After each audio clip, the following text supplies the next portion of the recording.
Well, I'm Fred Eichler, and I'm standing here with Will Fight. And Will, you work for John Deere. Yeah, that's right, Fred. So I'm the Territory Customer Support Manager for Ag and Turf for Colorado, and happened to be with Fred today, and we're talking a little bit about PTO safety. Yep, a PTO stands for Power Takeoff. And if you haven't worked with tractors before, Will's going to kind of walk us through some standard PTO safety, where the PTO is, and how you can utilize it. So this is commonly referred to as a cut tractor. It's one of John Deere's compact utility tractors? Yep, compact utility. So basically our 4s and below are going to be considered as that cut. The 5s will be a little different model, 6, etc., on up through 7, 8s, 9s. And this is a perfect tractor for somebody that's maybe doing a garden. So my wife loves to garden. She has a huge garden. She loves to can. She loves to grow corn and vegetables and a little bit of everything. And for her, this is a perfect size tractor, whether I'm working in the garden or she's working in the garden, or even for smaller jobs like fixing some roads, moving some gravel. So the PTO is a big part of this, though. That's correct. So this type of tractor is ideal for what Michelle's wanting to do with this. So with this, there are different things you can do. You know, you've got the loader on it, but with the PTO, you are going to be running some different items with that, whether you're running a tiller, a cutter, something of that nature. That basically takes your engine horsepower and puts it to the back of the unit to do a function. So with that, there's a lot of things that can go wrong, but there's a lot of things that do go right. So with that, what we may do is come back here and take a look at the back of the unit. And basically, you've got a shield on here. If you notice that, that's very important. So that shield, the idea behind that is to help keep you out of that, because John Deere wants you safe. So with that, you always want to make sure that shield is there. There are some older units, some units that do not have that shield, so you want to use extra caution around that if you do have those. So with this one, actually hadn't been set up yet, but you've noticed it's got that cap on there, but you do see these splines that are on this shaft. That's just going to engage to your drive shaft on whatever you're pulling back here, and that's going to put the power to that item.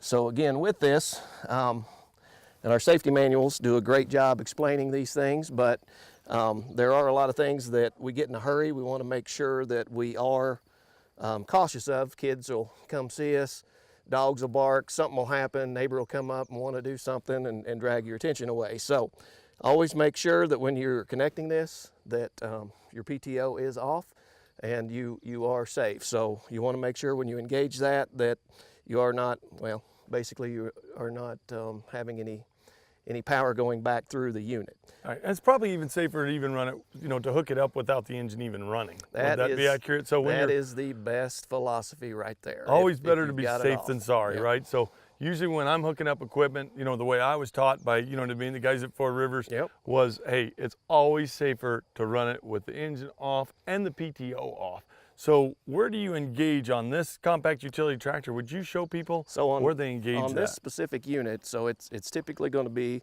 a yellow button, but it's gonna have that sprocket again that's similar to the PTO back there. So this is what is going to be your on-off switch on this specific unit. As you can go up in size of units, it may be a switch, it may be a button, maybe something more automatic. So you want to keep that in mind. Something I might also mention on this specific unit, you do have your SCVs are hooking up here, so this is putting power to your loader in this instance, but just say you did have a little larger piece of equipment and we did have those SCVs exiting the back.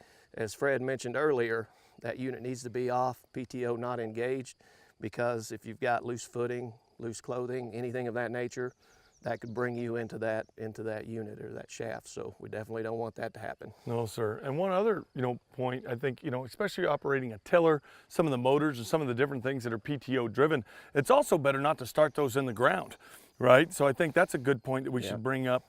You want to start those above the ground, get them to, to the proper RPM, rotations per minute, and then you want to drop it down. Is that correct? Absolutely. So you don't want that unit to be engaged with any contact when you do start it. If it is, say, a rotary cutter or something like that, you may want it on the ground to start it so there's no debris or anything hitting. But yeah, that tiller, definitely don't want it engaged with the ground to start, because It's going to put more load on that, could bend a shaft, could take something else out. Not good, not good. So Thanks so much. Do you have any other tips for people that may be getting on a tractor and using the PTO for any piece of equipment, whether it's for a garden or for working around the ranch or their house? yeah, so no, that's a great question. And basically this, you know, think of this as a solo unit, and you're the master of it. So basically, you don't want anybody else around you. You want to make sure you watch your surroundings, and if you got kids, other people in the area, you want to make sure that they stand clear of it. So whether it's a tiller, something's going, you know, you don't want anything to fly up.